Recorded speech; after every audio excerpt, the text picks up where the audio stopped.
Olá, turma, tudo bem com vocês? Chegando para mais uma aula da nossa disciplina de Ciências da Natureza. Aproveite para olhar aí a descrição do vídeo, pegue o livro didático para acompanhar a aula de hoje. Caso de dúvidas, vocês podem me procurar, que eu estou disponível para esclarecer. Lembrando que cada atividade dessas que estão aí faz parte aí do crescimento, do conhecimento de vocês. Então, vamos se dedicar, focar, porque a gente está aí no quarto bimestre, encerrando o ano letivo. Então, vamos lá para mais uma aula de ciência. Olá, galerinha do 7º ano! Vamos para mais uma aula de nossa disciplina. A gente viu até agora os grupos de plantas, né? Pteridófitas, briófitas, gimnospermas, angiospermas, que são grupos de plantas com características bem distintas. A gente viu que órgãos vegetativos como raiz, caule e folhas vão estar presentes em grupos de pteridófitas, gimnospermas e angiospermas. Não vai estar presente no caso das briófitas, por serem plantas de menor porte. Então, eles já vão apresentar rizomas, filóides, que são estruturas que vão ter praticamente a mesma função do que folhas, do que raízes, mas que não tem esse nome por ser de menor porte, né? Ser estruturas pequenas. Então, filóides, cauloides, rizoides só estão presentes em briófitas. Raiz, folha, caule vai estar presente nos grupos de pteridófitas, gimnospermas e angiospermas. E hoje, na nossa aula, a gente vai estar falando sobre raiz e caule. Então, a raiz, né, é a estrutura que faz parte aí como um órgão vegetativo, que vai ter sua importância de fixar a planta num substrato e absorver dele substâncias, como no caso de água e sais minerais, que vão ser necessários para o desenvolvimento da planta, para o seu metabolismo. E o conjunto de raiz de uma planta forma um sistema radicular, tá? Então, de acordo com a disposição das raízes, o sistema radicular, ele tem uma classificação, que são as raízes fasciculadas e a raiz pivotante. Nas raízes fasciculadas, o que vai acontecer? Vai haver a existência de várias raízes longas, como vocês podem observar aí na imagem ao lado esquerdo. Então, vai ter aí a representação dessas raízes com o sistema radicular fasciculado, que vai ter raízes longas e finas, partindo de uma mesma região, tá certo? E a raiz pivotante, ela vai haver uma diferença com relação às raízes fasciculadas, porque suas estruturas já não é tão longa, tão fina. E elas partem de uma parte central, e dessa parte central vai haver ramificações. Raízes que a gente diz que estão na parte lateral. As raízes, gente, elas apresentam estrutura externa, a gente vai ver também a estrutura interna. E essa estrutura externa, ela é praticamente formada por 4 regiões principais, que é a coifa, a região polífera e a região de ramificação, assim como a região de crescimento. Então, praticamente as 4 estruturas externas da raiz são essas. Na parte de ramificação, é onde vai ter a presença de raízes laterais. Na região tida como pilífera, é a área que contém grandes quantidades de pelos absorventes, que vão ajudar na absorção da água e dos sais minerais. A coifa, ela vai ser localizada na parte inferior da raiz, que vai proteger com relação ao atrito com o solo. E a região de crescimento, ela vai se localizar logo acima da coifa, que é a principal responsável pelo crescimento da raiz. Nessa outra imagem, a gente já tem a estrutura interna da raiz, mostrando a presença dos vasos condutores, né? Que são tecidos. A gente vai ver aí a presença de tecidos, como a derme, o xilema e o floema. A epiderme é o tecido que recobre externamente a raiz. É onde a gente está vendo a presença aí dos pelos radiculares. Então, essa região aí que está na coloração mais escura refere-se à epiderme. A região central da raiz há tecidos que são especializados na condução de substâncias, que são o xilema e o floema, que o xilema transporta a seiva bruta, ou seja, as substâncias absorvidas pela raiz, como água e sais minerais, e o floema, ele transporta a seiva elaborada, que vai ser constituída principalmente de açúcares, que é resultado do processo da fotossíntese. As raízes, elas têm grande importância e algumas são usadas de formas especiais. Além delas fixar as plantas e absorver as substâncias, elas vão apresentar essas especializações. A gente vai ter raízes como as tuberosas, que a gente vê, no caso aí, a cenoura é um exemplo disso, de raiz, que elas têm capacidade de armazenar substâncias e aí é utilizada na nossa alimentação. A gente tem as raízes escoras, que esse tipo de raiz, ela se desenvolve a partir do caule e elas conferem à planta um certo suporte e fixação. A gente vai ter raízes também do tipo respiratórias, que são raízes que têm pouco espaço para armazenar ar e por isso elas são pobres em gás oxigênio. Em alguns ambientes que elas estão, né? Por exemplo, uma espécie de planta que esteja num ambiente muito alagado, como os manguezais, que é pobre em oxigênio, as raízes elas vão ficar direcionadas para o solo, né? Então, a gente fala de raiz respiratória, ela vai procurar buscar absorver o oxigênio presente no ar.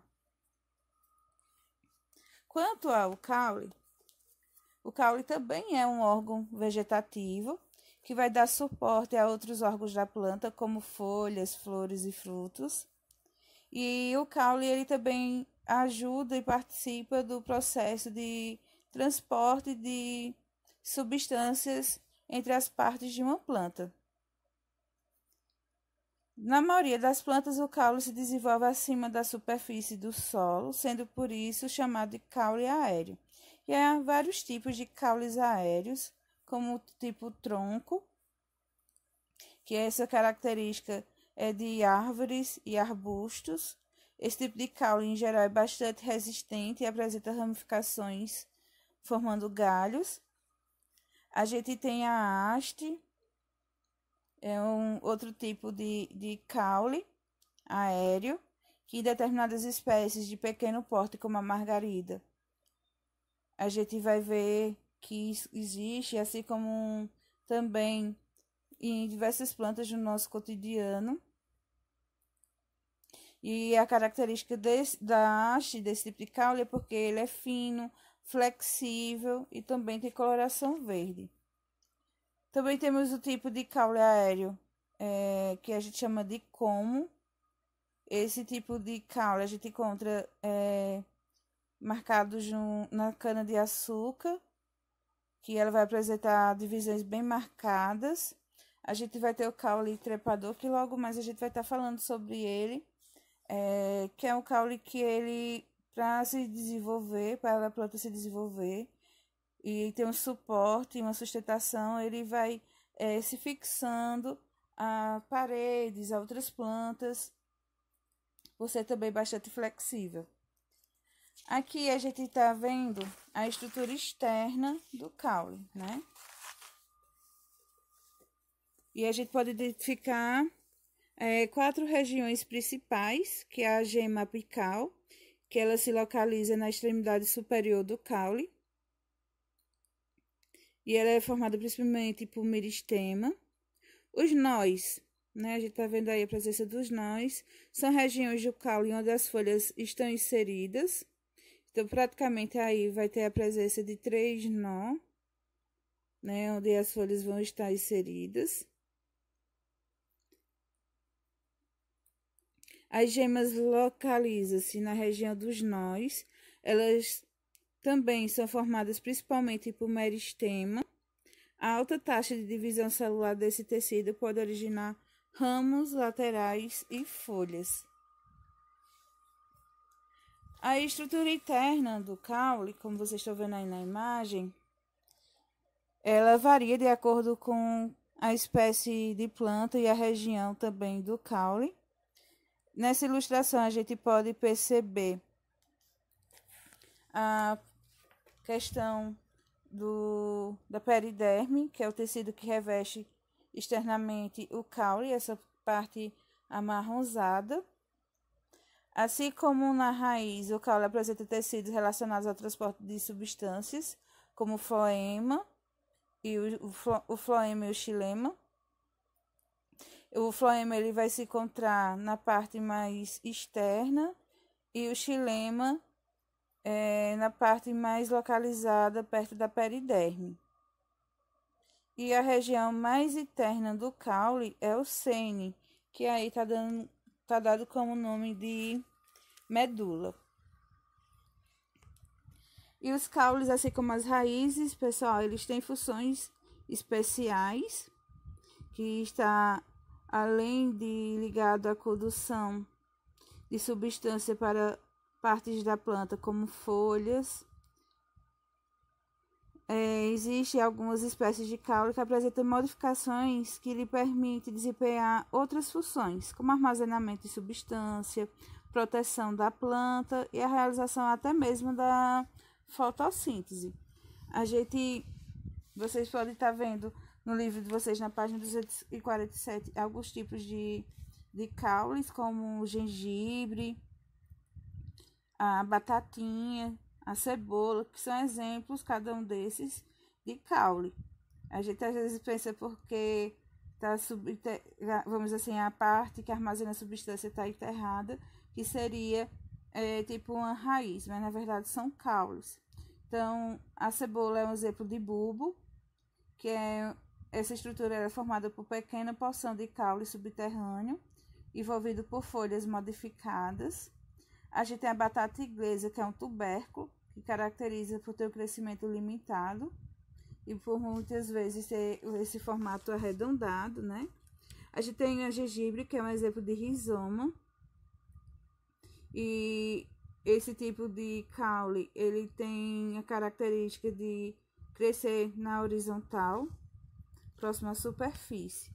E os caules aéreos também podem apresentar especializações relacionadas ao armazenamento de substâncias, como no caso que acontece com a barriguda, que é uma planta cuja apresenta especializações de armazenar água na parte do caule. A gente também tem os espinhos de limoeiro, que são partes de caule modificadas e que vão oferecer proteção para a planta. Aqui a gente tem a imagem relacionada à palma. A palma é um caule e ela apresenta essa coloração verde que auxilia no processo de realização da fotossíntese. E a gente tem as gavinhas de maracujazeiro, que são exemplos de modificações de caule do tipo trepador, que aí ele vai buscar sustentação e suporte para a planta, se enrolando em áreas que ele possa se sentir seguro. E aqui a gente vai estar vendo a parte relacionada aos tropismos. Esses tropismos, gente, que acontece com o caule. É bem interessante. A gente vai ver que ocorre devido à os estímulos do ambiente provocados pela luz. Assim como outros seres vivos, as plantas respondem a estímulos do ambiente. Uma dessas respostas é o crescimento de um órgão em função de um estímulo. Esse crescimento ele tem um diferencial e ele recebe o nome de tropismo. Entre os estímulos do ambiente destaca-se a gravidade e a luz. Então, a gente vai ter o tropismo, como vocês podem tá vendo aí na imagem, da imagem do lado esquerdo, e que a gente pode dizer que tem o tropismo positivo e negativo. O positivo seria a questão da planta estar crescendo em direção ao estímulo da luz que está ocorrendo sobre ela. Isso é de forma positiva. O negativo, o tropismo negativo, é quando ocorre o crescimento da planta de maneira negativa. Ela é quando a planta, na verdade, ela cresce contrária ao movimento, ao estímulo da luz. E na imagem do lado direito, vocês têm um exemplo de fototropismo, que nada mais é que a demonstração da planta se direcionando, né, o caule se direcionando à direção da luz. Então, pessoal, essa foi a nossa aula. Eu espero que vocês tenham gostado, tenham entendido o conteúdo. Em caso de dúvidas,